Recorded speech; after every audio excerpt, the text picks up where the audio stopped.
السلام علیکم.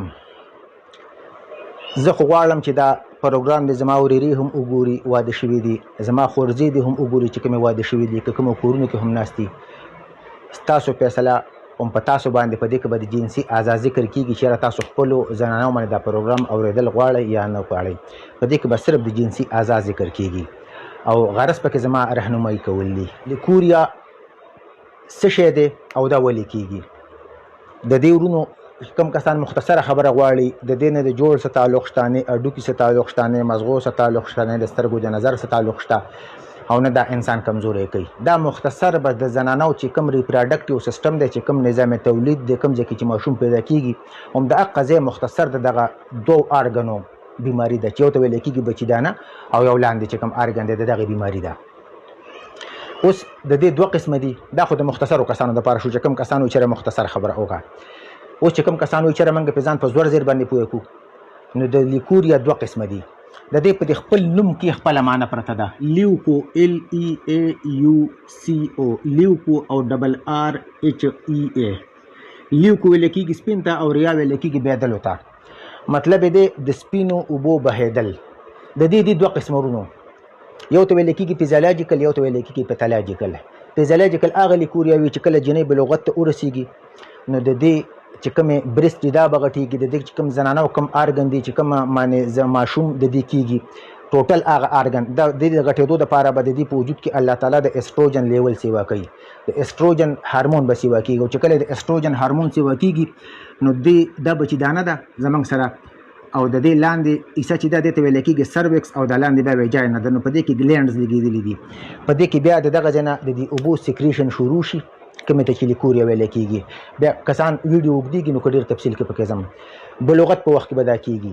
عموما دا لږه لږه وي، او دا عموما بیا کپلیم ځان سلم دی بعضې زنانو کې. دویم چې کله زنانه فالیکولر پیزو ته ویل کېږي، چې کله زنانه واده شوي وي یا نه وي واده شوي، او د دې د بیمارۍ دویمه، درېیمه، څلورمه، پنځمه، شپږمه یا اوومه ورځ وي، او د دې انډهداني انډه خارجي یا انډه جوړې، نو په دغه وخت کې به د دې د اسټروجن لیول په وجود کې سیوا کېږي، او چې د دې د اسټروجن لیول سیوا کېږي، د دې به سپینه بیماري راځي. درېیم چې کله د زنانه ماشوم په ګېډه شي، نو چې کله د زنانه ماشوم په ګېډه وي، د دې به هم سپینه بیماري وي. دې ته ویل کېږي فیزیولوژیکل لیکوریا. مطلب د دې علاج نه دی پکار. د دې لیکوریا د دې سپینې بیمارۍ علاج ته ضرورت نشته. دا د هارمونو امبیلنس دی په وجود کې، دا د قدرت فیصله ده، او قدرت دا نظام چلوي. دا بیماري نه ده. دویمه ته ویل کېږي پیتالوژیکل لیکوریا. پیتالوژیکل څه شی دي؟ پیتالوژیکل کې مطلب دا وي چې د زنانو کوم ریپراډکټیو سیستم دی، کوم چې د ماشومانو سیستم دی، نو په دې ځای کې فرق دی. خو بیا عموما 95% فرق د لاندې سروکس کې وي، د بچیدانې په د لاندې حصه کې وي، او د ویجاینا کې وي. په دې کې څه وشي؟ د دې درې قسمه، موږ خو هر څه په جراثیمو کې ولو، خو د دې درې قسمه مایکرو ارګانیزم، یو ته ویل کېږي بکټیریا، یو ته ویل کېږي فنګس، او یو ته ویل کېږي پروټوزوا. ماشومانو کې عموما د فنګس چې دا خوله هم پهوي، او په زنانو باندې خارښ هم راولي، نو دا د فنګس په وجه باندې کېږي. او درېیم ته ویل کېږي پروټوزوا، په هغې کې دی ټرکومونس ویجینیلس. دا ځان له خاندان دی د مایکرو ارګانیزم. اوس فیزیولوژیکل چې کومه ده، د هغې خو د سره د علاج ضرورت نشته. که یو جنۍ په پیغلتوب کې وي او لیکوریا د هغې وي، داسې خبره نه ده. که هغه بدبو نه کوي، خارښ په هغې نه وي، سوی پې نه وي.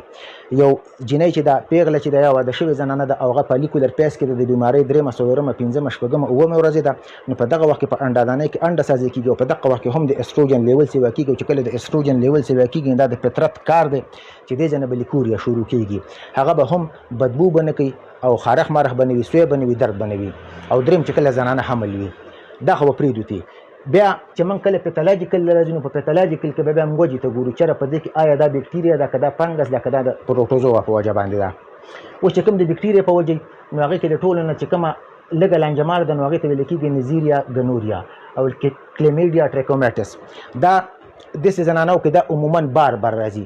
چې کومې زنانه واده شوي وي، نو په هغې کې بار بار راځي. په هغې کې مسله دا وي چې د داسې زنانه کومه لیکوریا وي، دا به بدبو کوي، په دې کې به زګ وي، د دې به ورسره په سپغز باندې کېدی شي درد هم وي، او د دې به لیکوریا وي. مطلب دا به خالصې صفا اوبه به نه وي. چې کله د فنګس په وجه باندې وي، نو په دې کې به زنانه باندې خارښ به وي، سوی به وي، او د دې به اوس لیکوریا وي. په هغې کې به زګونه، په هغه اوبو کې به زګونه وي.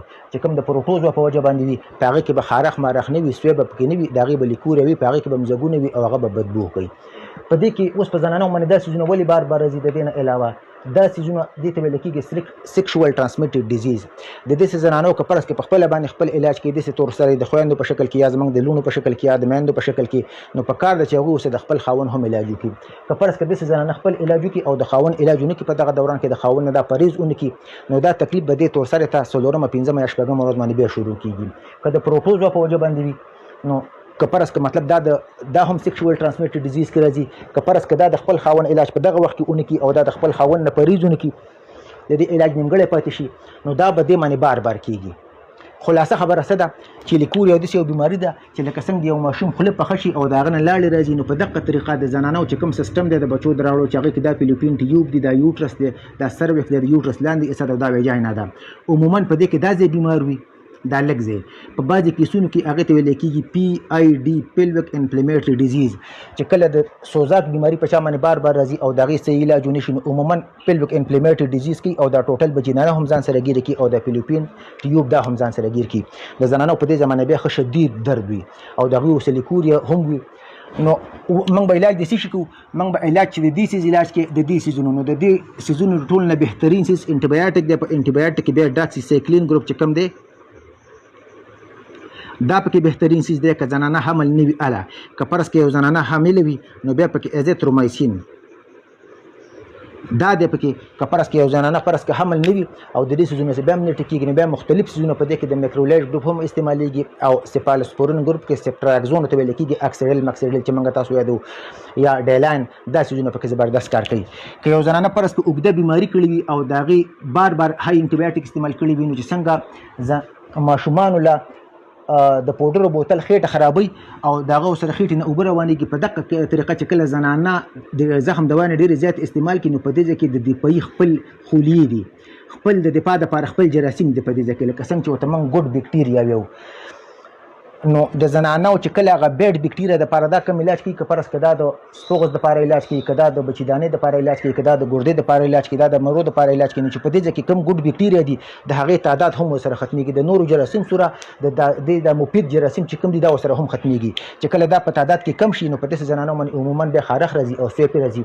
هغه لیکوریا چې کومه وي هغه د فنګس په وجې باندې عموما وي او په هغه کې د ټول نه کامنست چې کوم دی نو هغه د کینډیډا البیکن.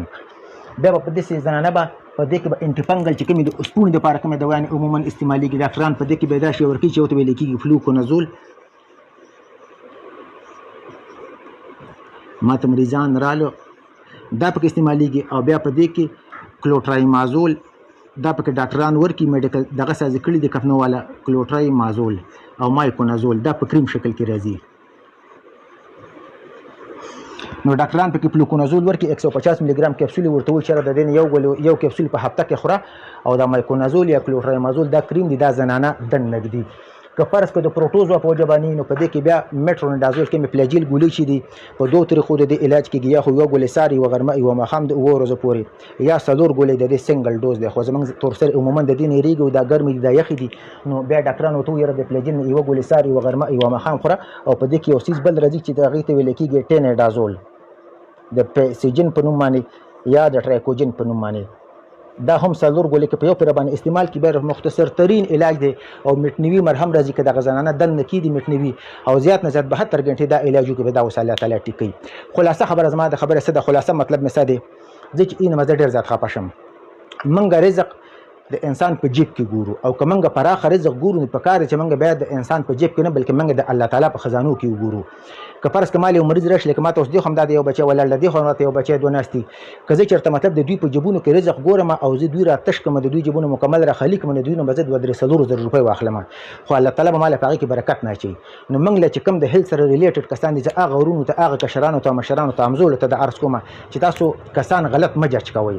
نه خو دا اډوکې کمزوري کوي تور سره تویم، نه دا کیلشیم کمی راولي، نه د پوټاشیم کمی نه راولي، نه د مګنیشیم کمی راولي، نه د آیرن کمی راولي. البته د آیرن د کمی په وجه باندې دا په بعضې وخت کې د یو انسان اورال صحت کمزوره شي او هغه کې د آیرن ډیفیشنسي وي د اورال صحت سره به د هغه دې ځای کې چې کوم مقامي دفاعي نظام دی دا به ورسره هم کمزوری کېږي. نیوټروفیل د دې چې کومې سپینې خولې دي د دفاعي نظام هغه به کمزوری کېږي او په دې ځای کې ګوډ بکټیریا د هغې تعداد به هم کمیږي. نو اورال هیلث سره تعلق شته، خو هغه چې ستا سیستم کمزوری وي نو هله به تا ته دا لیکوریا وي. غرض مې د خبره څه دی چې لیکوریا تاسو نه ناجوړه کوي بلکې لیکوریا ستاسو د ریپراډکټیو سیستم د بیمارۍ یو نښه ده. دا هیڅ قسمه نه د نظر کمی راولي، نه دماغ کمزوری کوي، نه هډوکي کمزوری کوي، نه جوړ کمزوری کوي، نه ستاسو صحت ته سوی، نه ستاسو زړه کمزوری کوي. د دې مناسب علاج، بر وخت علاج، او که کوم تور سر د هغوی سره خاوندان وي او هغوی ته دا مسله کېږي، نو پکار ده چې په دې کیسونو کې هغوی به د خپل خاوند هم علاج وکړي او د هغوی نه پرهیز وکړي. په دې 2 قسمه کیسونو کې، یو چې د پروټوزوا په وجه باندې کمه کېږي او یو چې د بکټیریا په وجه باندې د نزیریا ګنوریا په وجه باندې کمه کېږي. پکار ده چې په دې کې د خپل لایف پارټنر دغه هم علاج وکړي. د ایران چې کوم زنانه دي نو هغوی چې کله هم کوروالی وکړي نو هغوی پسې بیا وروسته د خوري د اوبو سره هغوی بیا خپله صفایي کوي او دغه بهترین عمل دی. نو زموږ زنانو ته تورسرو ته پکار دی چې هغوی د خپل صحت خیال ساتي. لیکوریا که تاسو چېرته زما غوندې ډاکټر له ورشي چې د هغه مریضان نه او هغه په تاسو کې ځان له د میاشت 2-3 رزق ګوري، نو دا به هغه زیاتی کوي. او که تاسو زما غوندې ډاکټر له ورشي او هغه ته علم نه نو هغه به هم تاسو په غلط طریقه باندې جج کوي. دواړو طریقو کې به ډاکټران ګنهګار دي. که د هغه علم نه نو هم دا حرام دی، دا رزق دغه دپاره. او که هغه علم نه او هغه د خپل علم غلط استعمال کوي نو بیا هم دا رزق د لپاره حرام دی. لیکوریا داسې یو بیماري ده چې 2-3 یا 4 ورځو کې دنه دا کنټرول کېږي. او که تاسو ته چېرته پیلویک انفلیمیټري ډیزیز ظاهره خبره ده چې هغې کې به ستاسو د بچیدانۍ نه چغې وهي، درد به کېږي ستاسو ډېر زیات، د هغې لپاره بیا 10-15 ورځې علاج دی. خو لیکوریا داسې یو بیماري ده چې دا نه نظر کمزوره کوي، نه دماغ کمزوره کوي، نه جوړونه کمزوره کوي، نه هډوکي کمزوره کوي، نه ستاسو وجود ته نور څه وي، بلکې دا تاسو ته دا اشاره درکوي، دا انډیکیټر دی چې ستاسو کوم د بچو سیسټم دی په دې کې وختي طور یا معمولي غوندې بکټیریا راغلي یا فنګس راغلی یا پروټوزوا راغلی او د دې علاج وکړه. چېرته چې هم الله تعالی مو راته روغ جوړه خوشحاله لره. خو دا واده به کوو چې نن سبا مسلمان ته زندگی ګرانه کړې ده. او راځئ چې یو شو د خرڅ او د معاشرې ته، کله چا د موبایل ریپیرنګ په لاسو کې دی، کله چا د سینیټرۍ کاروبار دی، کله چا د پکو مکو الکتریشن کار دی، کله چا د انورټرو کار دی، کله چا د ډاکټرۍ کار دی، که څوک د ګاډو میکانیک دی. راځئ چې واده وکړو چې خپل مخلوق ته تر خپله حده زندگی اسانه کړو. او منګه یو بل ته زندگی ګرانه کړې ده او منګه به یو بل ته انشاءالله العزیز زندگی اسانو. اجازت نه غواړم. د الله په امان.